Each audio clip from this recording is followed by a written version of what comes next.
Good morning. Hello and welcome to this week's live. My name's Anuska Taylor. Thank you so much for joining me. I'm assuming most people are watching the replay, so welcome if you're watching the replay. And before I get started, if you have any questions, please don't hesitate to leave a comment below. If it's more of a personal question, you can always send me a message through my website, anuska-taylor.com. But I'm very happy to answer questions. And of course, if you can make it live, then you can ask me questions live, which is very exciting. So as I mentioned last week, I'm planning on doing at least a couple more of these every Friday until the end of the year. And then maybe I'll continue doing lives next year. We'll see how we go. So this week, I am talking about how to go from ordinary to extraordinary voice use. And specifically here, I'm talking about the difference between voice therapy versus voice coaching. This isn't to make anything wrong. What I want to do today is really just give you more information about the difference between them, why you would go and see one versus the other, and also, amazingly, the world of voice coaching in itself is this minefield, and I'm in this world, so I can say this with fairly a lot of certainty. And I want to just give you a bit more information about the different types of voice coaches, because we can all use whatever term we want, basically, because coaching is an unregulated industry. So I just want you to be armed so that when you are Googling, which is what most people do these days, or YouTubing, you know what it is that you're looking for, and you know, is this the person I'm looking for? Because I get often requests for people and it's not what I do. So I'm also going to share exactly what it is that I do as it relates to all the different types of voice coaches out there. So for those of you who don't know me, my name's Anuska Taylor. I am an executive voice coach. And I use that title because I predominantly these days work in the professional corporate space. So I work with senior leaders, CEOs, business owners, entrepreneurs, leaders, people that are really wanting their voice to make the greatest impact in their business or career. But I do still teach a bit of singing, and I basically will work with anyone that's really serious, but they are the main sort of cohort of people that I work with. I'm also a Jungian life coach, so I bring in a lot of the work of Swiss psychologist Carl Jung into understanding the voice that you've created, and then how to use that knowledge to create the voice that you really want. And also, I am a singer-songwriter. You can check me out on Spotify if you're interested, or whatever your music streaming platform is. But the reason I share that is because I also bring in this understanding of performing. And even as a speaker, you are a performer. Expression, dynamics, all of that, which is really important whether you're singing or speaking. So that is what I think those three worlds, when they come together, really help me help clients in a much deeper way. So as I said, it's a real minefield, and I really feel for you when you're looking for a voice coach, if that's what you are, or you're not even quite sure. You just know that your voice isn't quite right, or you want something more, and you're like, I don't even know where to go. And so it really depends on where you are in your life, what you're looking to create, how much money you're willing to spend, how much of a commitment you're willing to make. There's lots and lots of factors, so we'll go through that. But first of all, I just want to talk more broadly about the difference between coaching and therapy. And as someone that has been on both sides of the fence personally, again, this is neither is better or worse, they're just different. And I think it's really important that you understand the difference. So let's talk about this first of all from a sort of psychotherapy perspective, and a psychotherapy sort of, and then the sort of coaching side of that, like life coaching, etc. And then I'm going to look at this specifically as it pertains to the voice. So speech therapy, voice coaching. So first of all, when we think about therapy, it's very past focused. And really, when you go and see a therapist, you are looking at the past to try and make sense of the present and to kind of help you function in the present. And so for me, therapy is about bringing you to a normal level of function. So you might be really struggling on a day-to-day basis. You might be suffering with crippling anxiety or depression, or sort of unresolved traumas that you haven't really brought to the fore, and they're really impacting your life. And so it's really helping you to kind of manage your day-to-day life.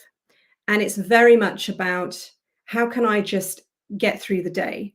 Because for a lot of people, and I'll talk about my own experience in a minute, even just getting out of bed can be a struggle for a lot of us at the time when we seek out therapy. And so we're just trying to find a way to get through the day, to manage our work, to manage our children, our family, our home. We just want to find some kind of sense of normality, comfort, and sort of safety when perhaps internally we feel very unsafe and very insecure for lots of reasons.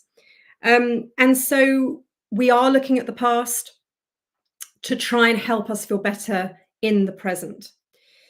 Now, with therapy, it is a regulated industry, which makes it different to coaching. And by that, really, you kind of know what you're going to get when you go and see a therapist, a psychotherapist, speech therapist, whatever. You kind of know what you're going to get because there's a certain level of training and education that you know that that person has had. Then it's really about a personality. Can I work with this person? Do I gel with this person? Because I think that's really important. It doesn't matter whether they've got all the qualifications under the sun. You need to feel like you can connect with that person. But there's a certain level of education. And so you kind of know what you're getting with therapy. Therapy also, generally speaking, you do for the longer haul. You might be doing it for years. It's not really a short-term goal. It's more of a longer-term shift that you're trying to create. But from my perspective, with my Jungian hat on, coaching is really about trying to make the ego feel better about itself. The ego being the part of us that's about survival, fitting in, comfort, safety, which is all very important if you're feeling very much unsafe and insecure. So that again, this is not to diss this, it is absolutely necessary for some people. And it's, as I say, it's really about how can I make the ego feel safe on a day-to-day basis. So to give you an example in my own life, so 10 years ago this year, actually, my mum passed away. And it was the first time I'd ever experienced loss of anyone significant in my life. And there was some other stuff going on in my life at the time, like end of a relationship, etc. So there was a lot of loss in my life, but the main one was my mum passing away. It was quite unexpected. She passed away relatively quickly, but I watched her kind of pass away and was there when she died, etc. And it was the most traumatic experience I think I've ever been through. And I remember I just couldn't function. I mean, I say I couldn't function. I could, but I was crying all the time. I couldn't sleep. I was a complete mess. And that's when I sought out a grief psychotherapist who really helped me because I think at the time I didn't know anyone that had, and actually even now, I don't know many people that have lost their parents. I've lost both of my parents. I don't know many people that have lost both of their parents. I always sort of feel it happens when you're much older. And so I didn't really feel I had anyone that I could talk to because none of my friends had gone through anything like that. No one really knew what I was going through. And so finding the therapist just helped me function. And that's for me what this is about. It was just helping me get through my day, just feeling a little bit better each day. But it was very much about me feeling better in the present. So I could get through my working day, have some sort of semblance of social life, etc. So that's therapy. And again, there absolutely has a place. Now, coaching, on the other hand, is future focused. And certainly from my perspective, and I know not all coaching is the same as we're going to discover, but from my perspective, we do look at the past, much like therapy, but in a different way, but we don't stay there. We look at the past to understand the present so we can build the future. Whereas therapy for me is we look at the past and we live in the past for quite a long time to help us feel better about the present. So again, not all coaching is the same, but in my specific mode of coaching, we absolutely look at the past because we can't deny that it has an impact on our future. So we look at the past, we look at the conditioning, etc., to understand why we are where we are right now, so we can actually create something new, create change. But coaching is really about setting goals. It's very sort of results driven. It's very much about, you know, getting out of your comfort zone, creating something you've never had before, because you cannot create something you've never had before from ego. The ego is only ever going to create something similar to what you've had before. So, for example, if you've always made £20,000 a year, if you come from ego with that limited mind, you might think, well, maybe next year I could make 25 or maybe 30 if I really push the boat out, because your mind just can't conceive anything beyond that, because that means a whole new identity. Coaching opens your mind to this higher awareness, this higher self of actually, okay, I'm making 20 grand this year, I could make 1 million next year, because actually the possibilities are endless. And so this is what coaching does. It gets you out of that sort of limited mindset of small thinking, the small self, and really allows you to expand your awareness and the possibilities in your life. Whereas when you come from ego, it's very, very difficult.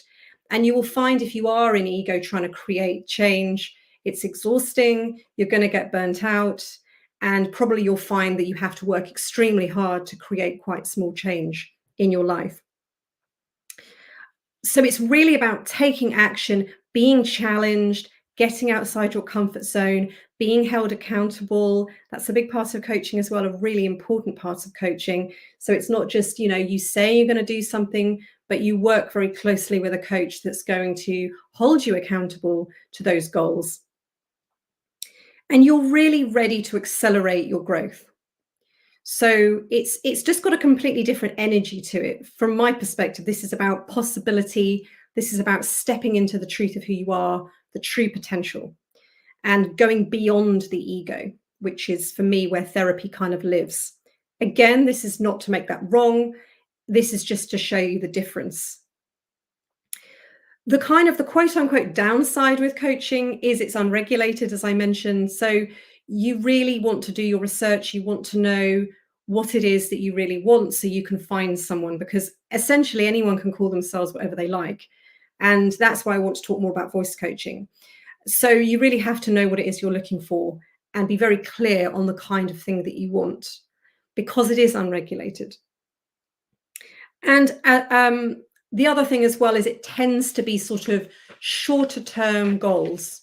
So if people work with me, we work intensely over 2 months and then some extra support across the following 6 months.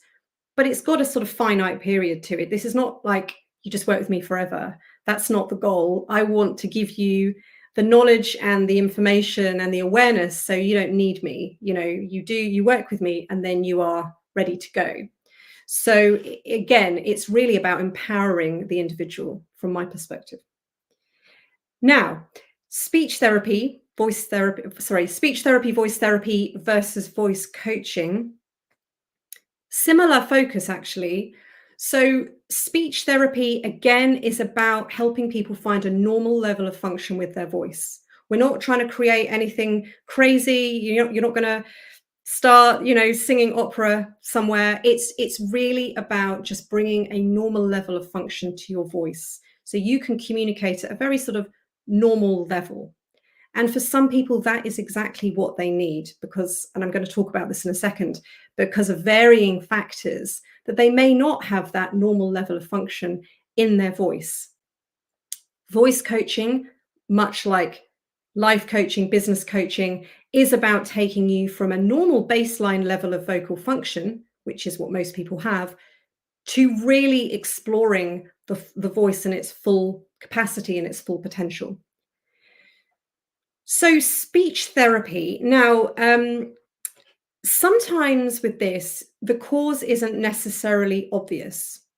So you may not know, well, you probably won't actually necessarily know why you're experiencing certain issues. But what I would say as a baseline rule, if you have any significant change to your voice for more than 2 to 3 weeks, go and see an ENT, ear, nose, throat doctor, or speech therapist, but go and see someone at that level, at that clinical level, because it's highly likely there's something going on underneath that. And you could experience things like hoarseness, breathiness, raspiness, croakiness, but there's a sudden shift in your voice. And the important part of this as well is that nothing you do makes any difference. So let's say you've had some raspiness for the past few weeks, you've tried some voice exercises, some warm ups, you've had some vocal rest, you've hydrated, you've steamed, you've done all the things that people like myself would tell you to do, and nothing is changing. The voice is still raspy. Very likely there's something going on underneath that. And could be, and again, I'm not in a position to diagnose this. You have to go and get scoped by an ENT because it's the only way you will know. They have to stick a camera down your throat because you can't see what's going on inside the larynx. So it probably is pointing to some kind of voice disorder, whether it's sort of polyps or cyst or nodules or vocal hemorrhage or paralysis. I mean, it sounds all horrendous, but muscle tension dysphonia, those types of things, they have to be diagnosed. I mean, I'm not in a position to diagnose that kind of thing. And then normally what would happen is once it's being diagnosed, then you would work with a speech therapist or speech pathologist, same. And they would sort of put together some kind of care package for you. So that's the first one. Is there a change to your voice? And nothing you do is making any difference.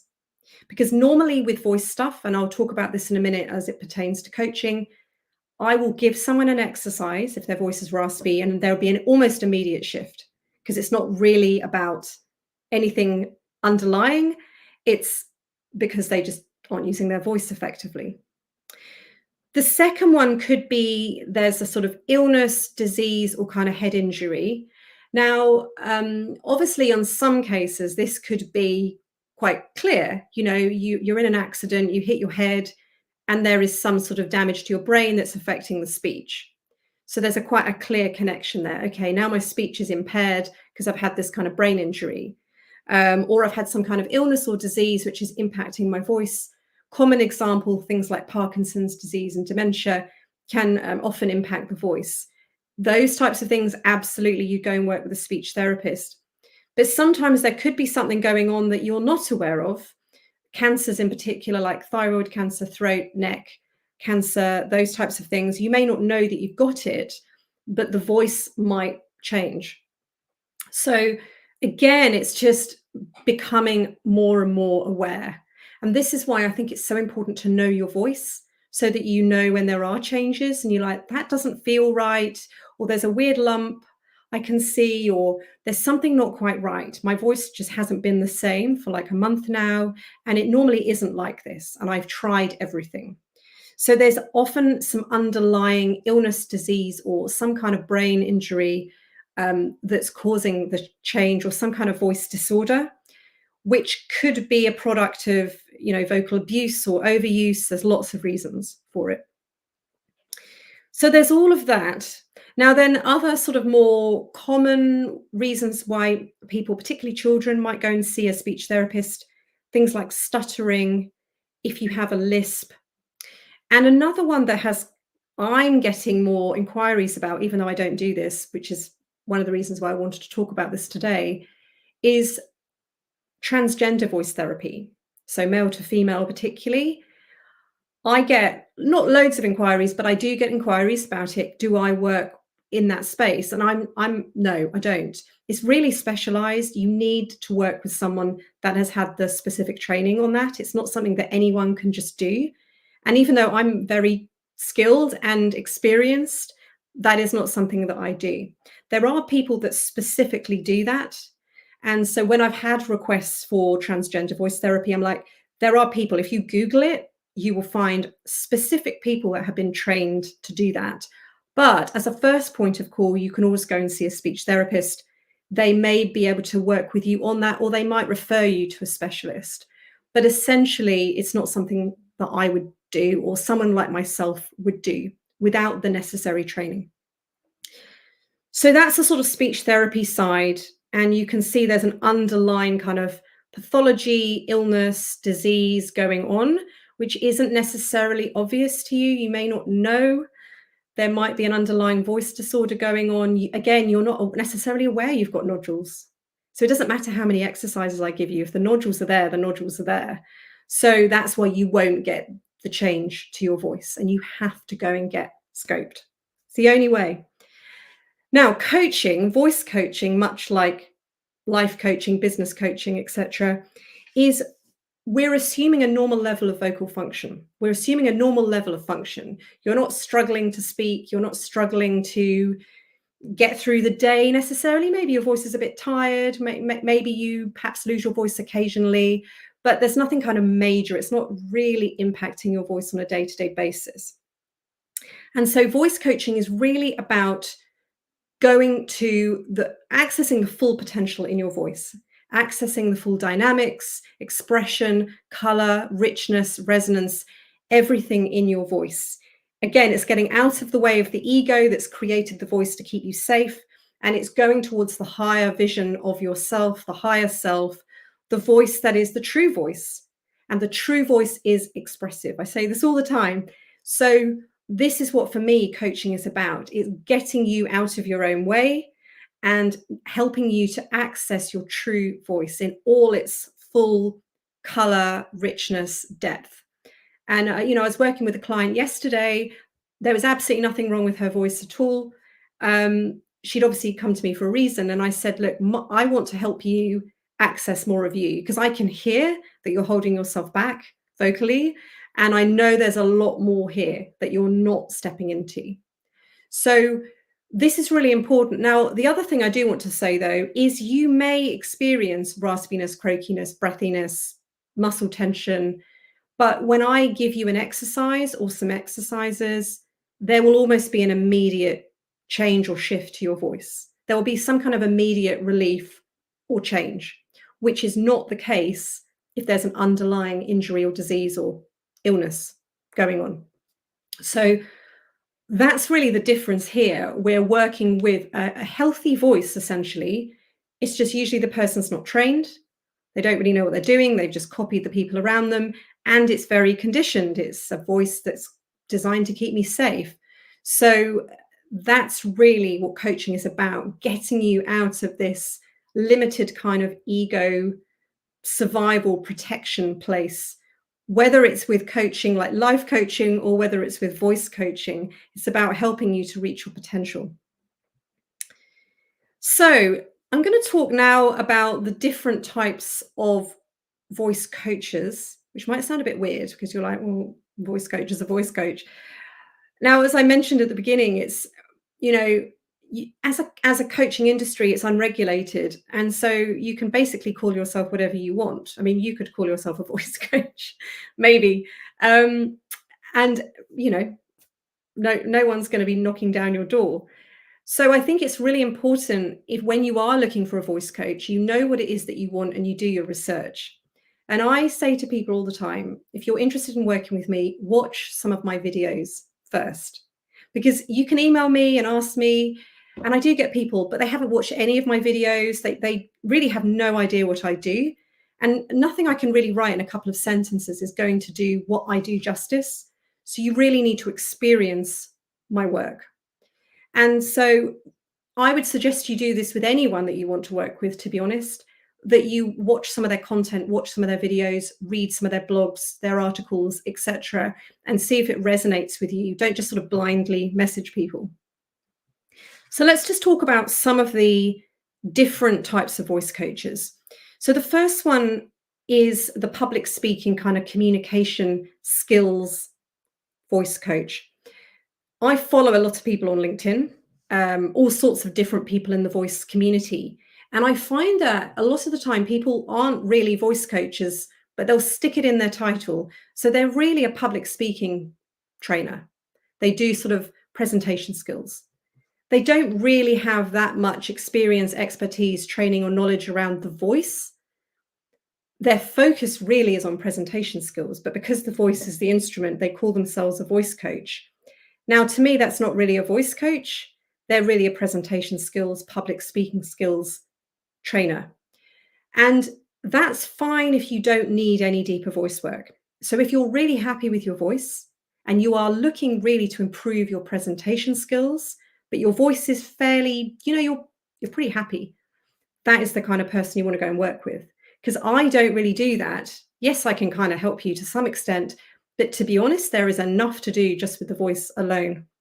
And so what you'll find, and I've heard this so many times from people, is you go and work with someone like that, and the voice stuff is very superficial, it's very surface, because they're not really trained in dealing with the voice. So they might tell you to slow down or to pause more or to talk to the back of the room, but they don't really understand the how and the why, and why is your voice raspy, and why are you running out of breath, and how to resolve that.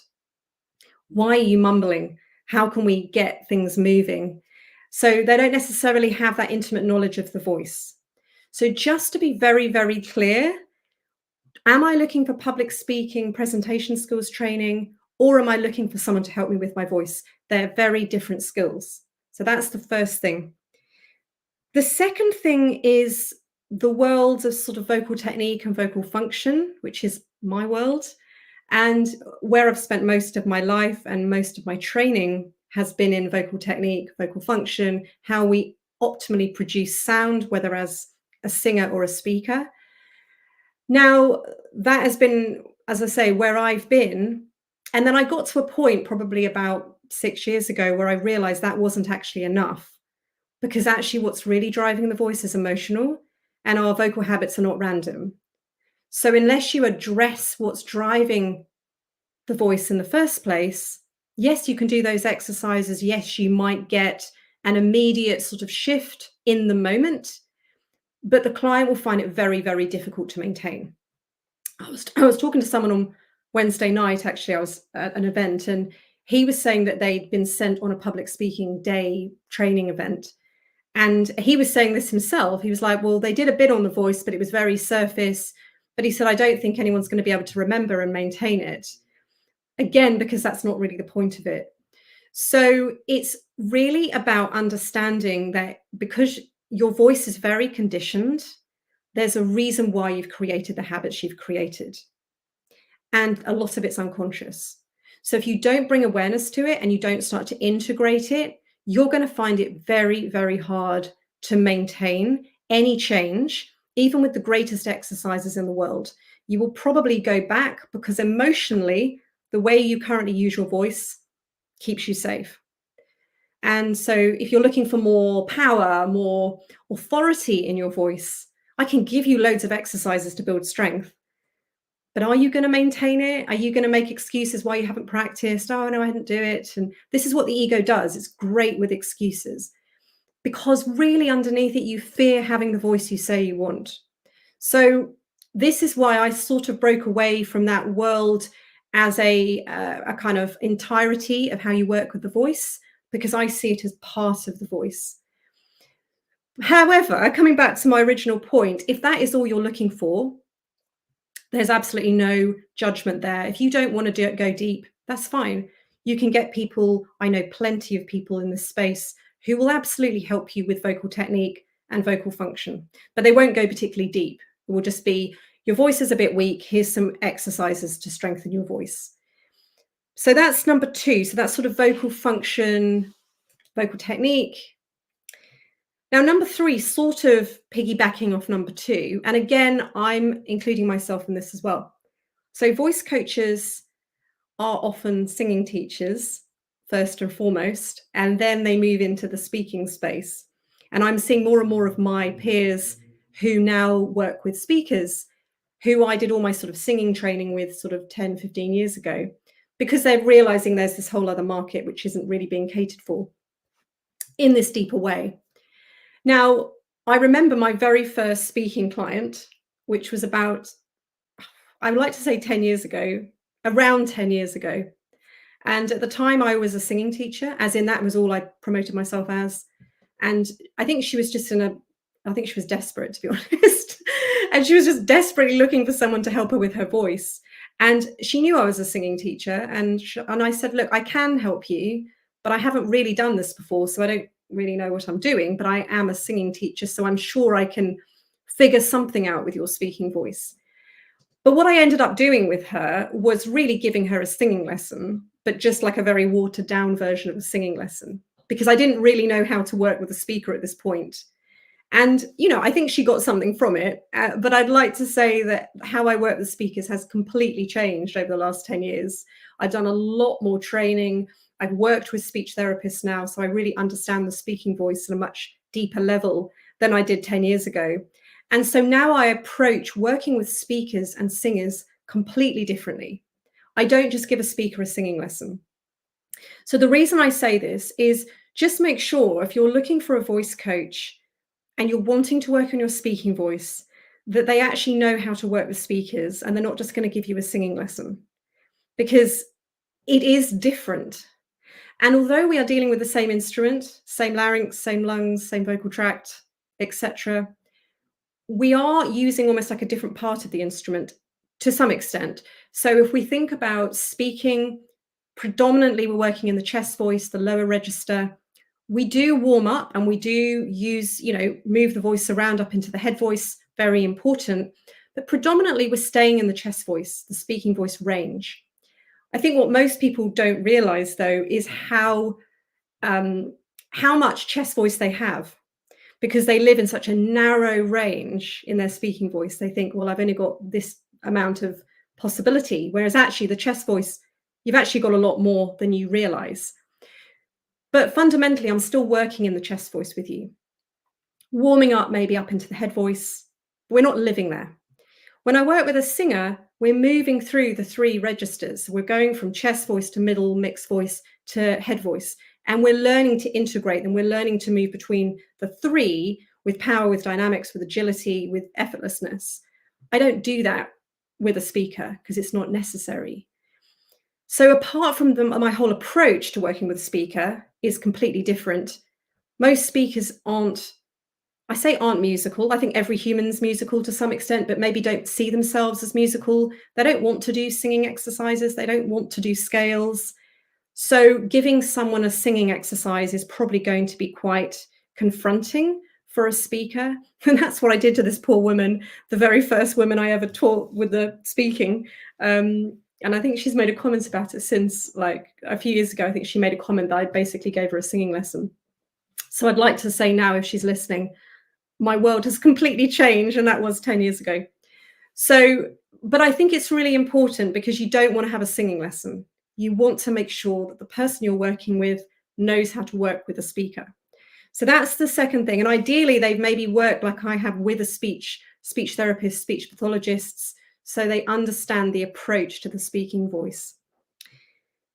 And then, actually, I've got two more. So the next one is another one that I get requests about quite frequently, is about accent training. Now, accent training meaning changing your accent. And obviously in the acting world, this is very common because you're expected to be able to convincingly sound like you've got a different accent, not sound like you're putting it on, but a very convincing, American, British, Scottish, whatever. Obviously, I'm butchering that because I know there's lots of different American and British accents, but you get my point. And so there is coaches out there that is all they do. They are specialists in accent training. I do get requests sometimes for people that want to change their accent because they don't like it. They want to sound more British, or that's usually what I get, actually. I had a lady that asked me if I could help her sound more like Kate Middleton, Princess Kate. And I said to her, look, well, that's not really what I do. Well, it's not what I do, but you can go and find an accent coach and I'm sure they can help you sound more like Kate Middleton. So just to give you that idea that my work is all about bringing more of you to the table, not making you sound like someone else. But if that's what you want, that's okay, but go and find an accent coach. They'll call themselves a voice coach most likely as well, but their focus is accent training and they are skilled in it, and it's a skill. It's not a skill I have. So it's not really what I've put in any of my time and training and energy into. But if that's what you want, those people absolutely exist. So I sent that woman off and I said, this is not what I do, but there are people out there that can help you with that. And then the final aspect of this is really kind of how committed are you, which might sound a bit odd, but sometimes people just like the idea of changing their voice. I just want a couple of lessons. I just want it casual. Don't really want to have to invest very much financially or with my time. And I just want to keep it very casual. And I don't want to have to spend very much. And that's okay. That's fine. Just own what it is that you want. But you can get a voice coach for £30 an hour. You can work with me for £5,000 over an intensive private coaching program. It depends on what you want. There is no right or wrong. But obviously, if you're looking for a £30 an hour coach, you're going to have a very different experience than if you work with someone like me. So be honest about what it is you want. How serious are you about creating change? Because you're not going to create change with the odd lesson here and there. You're probably going to spend more time spinning your wheels. If you're really serious, you have to throw yourself all in. And then you can have the odd casual lesson maybe to kind of maintain. But initially, we're changing quite ingrained habits emotionally, physically, and having casual sessions just doesn't work, which is why I don't offer it, actually, if you're wondering. You can book a one-off kind of coaching session to sort of see what working with me is like. But the idea is that's not meant to be a sort of done and dusted session. It's really just to show you what's possible. So my coaching is really to take you deeper, to get to the root of why you use your voice the way you do, and then to give you the support to build strength, agility, stamina, expression in your voice. So all the voice training stuff, all the vocal technique stuff, all the voice physiology stuff with the emotional component, which for me is what gets missed out of most voice coaching. And I say that as someone that's spent most of my life in this world.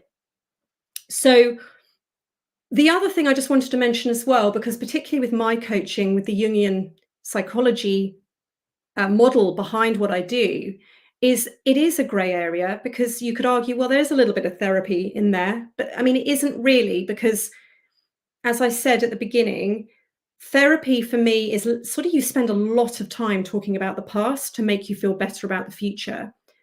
When in my coaching, we absolutely look at the past, we look at your conditioning, we look at how you got to where you are today, how you got to the voice you've got to today, but not to stay there and live in there and, and just get stuck and bogged down in all of that. It's really as a springboard so you can move forward. I created this unconsciously because of this experience, and now I'm ready to create something new from a new place, because actually I know this isn't really serving me. This isn't really the voice.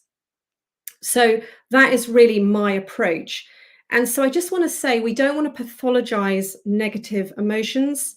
I think in our society, we do tend to very quickly pathologize anything that doesn't feel comfortable. So I'm feeling a bit anxious, I'm feeling a bit scared, I'm feeling a bit sad.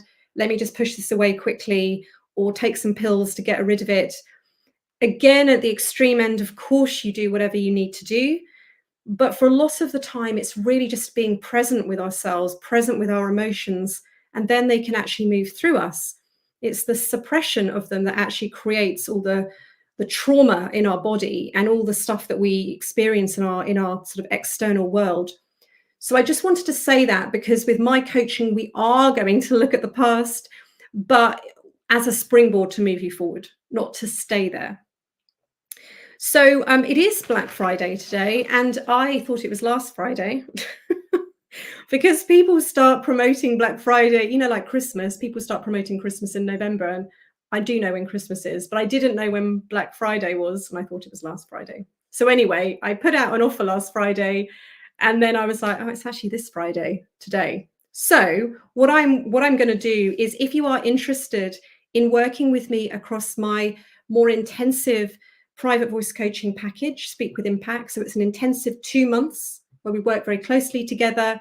And then you have additional support with me across the following 6 months. So you still have access to me. You have a couple more sessions. Really, I'm there to support you, and then gradually let go so you can go out into the world feeling empowered to create the change that you want to. So it's a £5,000 investment, as I mentioned. And normally, because it's over quite an intensive sort of 2-month period, I normally only offer it as a 3 sort of payment plan option, because I just want to make sure it's fully paid up and the person is fully committed. However, if you want to start in January and you are willing to put a deposit down by the end of this month, so the end of next Thursday, 30th of November, I have a 4 payment plan option. So you'd put a deposit down next Thursday, well, by next Thursday, and then you would start in January, and then you'd make the final 3 payments, January, February, March. So it's a way for you to spread the cost, because I realized that, not everyone has £5,000 just hanging around, or they don't feel comfortable to put that money down straight away, particularly when you don't really know what you're going into. Um, the other thing as well with all my coaching, whether you pay upfront or do a payment plan, is I do have a 7-day cancellation period. So no questions asked. If you don't like it, you change your mind, I just give you all your money back. Never had anyone ask for their money back, but I like to offer it because I know it gives people a little bit of peace of mind. So if you are interested in working with me in January and you would like to spread the cost over 4 payments, I can't off the top of my head remember what the 4 payments are, but I will put it below this video. Um, Schedule a voice consult with me, which you will see as £50, but you'll get that back anyway, so you don't miss out on anything. Or just email me through my website and say you're interested. We can have a chat. I can send you the initial deposit payment link, and then we can start in January. And I guarantee if this is something that you're really ready to change, you won't regret it. I mean, you take your voice everywhere for the rest of your life. This is an investment in you at the deepest possible sense, and an investment in your future, because our voice really impacts, I believe, how much money we allow ourselves to receive and whether we get passed over for promotions and opportunities, because we want, our voice says so much about us, and we want to be able to communicate powerfully, confidently, and clearly. And for most of us, we're very conditioned and we've had it beaten out of us. And if you watch my live last week, I talk all about conditioning last week and the different types of conditioning. We're all the same. I'm no different to you. I've had to do a lot of work around this myself. My speaking voice has changed drastically over the last 10 years because of the work I've done, combined with the voice work. So if it's of interest to you, email me through my website or send me a message through my website or schedule a voice consult. But you do need to make that first payment by the 30th of November. And I will put the information below this video. So thank you so much for watching. I hope that's been helpful. And if you're ready to work with a voice coach, do your research, watch some of their videos, read some of their content, but just be very clear on what it is that you want. And then you can't really go wrong. So thank you so much. Have a wonderful weekend, and I will see you live this time next week.